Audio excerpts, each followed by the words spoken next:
about it.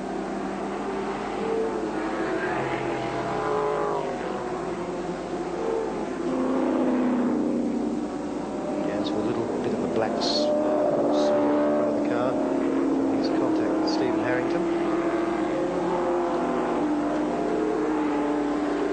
The question, did he slip or was he pushed?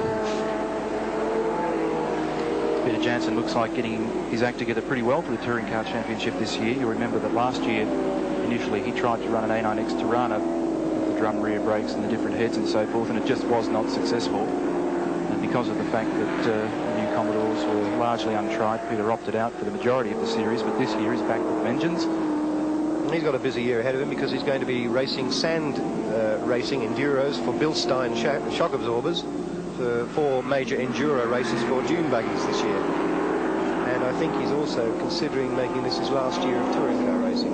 So remains to be seen. Losing a bit of fiberglass off the front left-hand mudguard flare. Well, it was a fairly hefty bang he had with Stephen Harrington, so it wouldn't be a great surprise.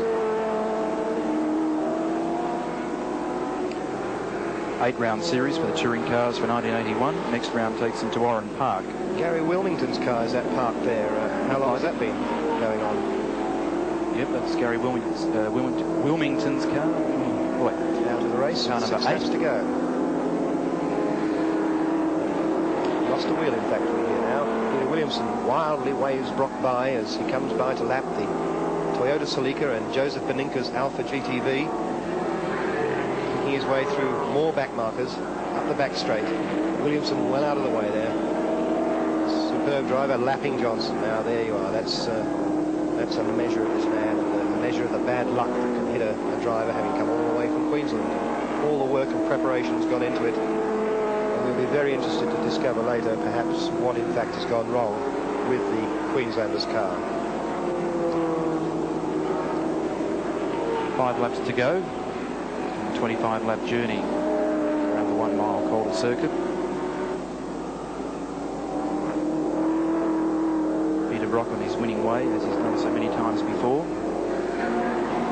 Don't get very long to get ready for the next round, Paul. It's next Sunday at Oran Park. It certainly would require some quick spanner work to get your car set up and ready for an entirely different circuit so quickly.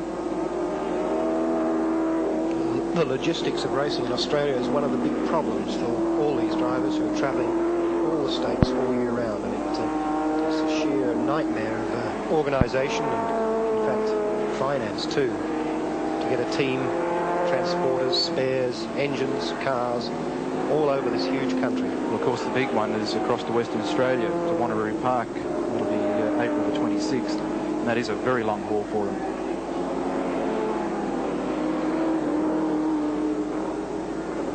Sponsorship for this race from Yellow Terror, the Perfect Tune people, and getting very interested in racing here at Calder. Dave Bennett, an old racer himself.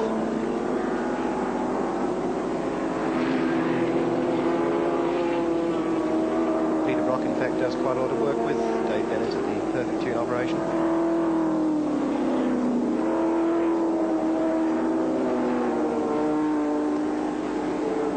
Peter Brock driving smoothly. Very little opposition now. Just 3 laps to go. Past Bob Muir once more. Coming up on Phil Lyons' Commodore. Making sure everybody's out of the way. Wouldn't want to get involved in a tangle right now. Peter Jansen, the end of the back straight, leading Stephen Harrington. Then comes Peter Brock, our leader. Hard on their heels and undoubtedly going to lap them again before the finish.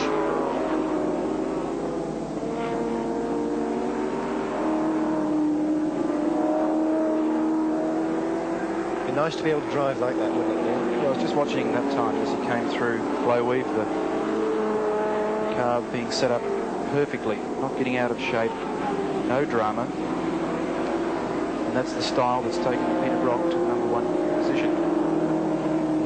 Australian touring car racing so many times. Just slots himself into a very sure rhythm. The amazing thing is he can keep that up for hour after hour. Probably you or I would be able to do it for about 10 laps and then we'd be out of it. If we're lucky. If we're lucky, yeah. But he can do it time after time after time, all day long if necessary. That's what makes him a racing driver and us commentators, I guess. Peter Brock, Supporters Club. Well, there's a few of them around Australia. That would have to be one of the biggest clubs in Australia, wouldn't it? Probably Murray Carter's would be second, I'd say.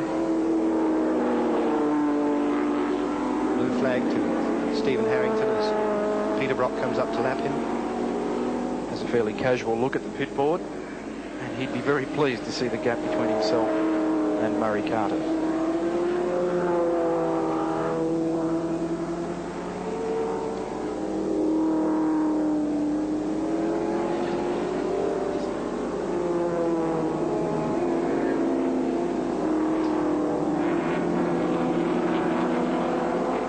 Peter Brock about to lap our 5th place holder at this stage.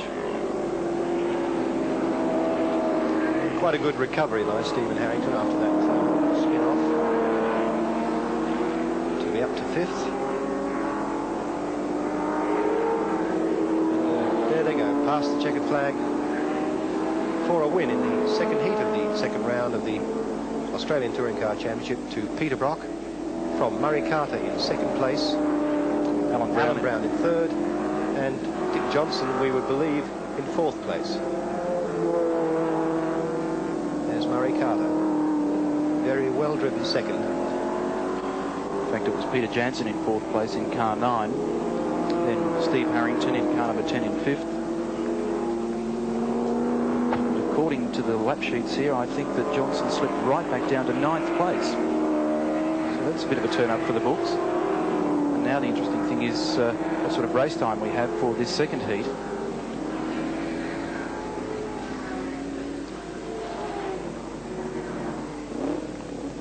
And in fact, the second heat was 19 minutes 47.21.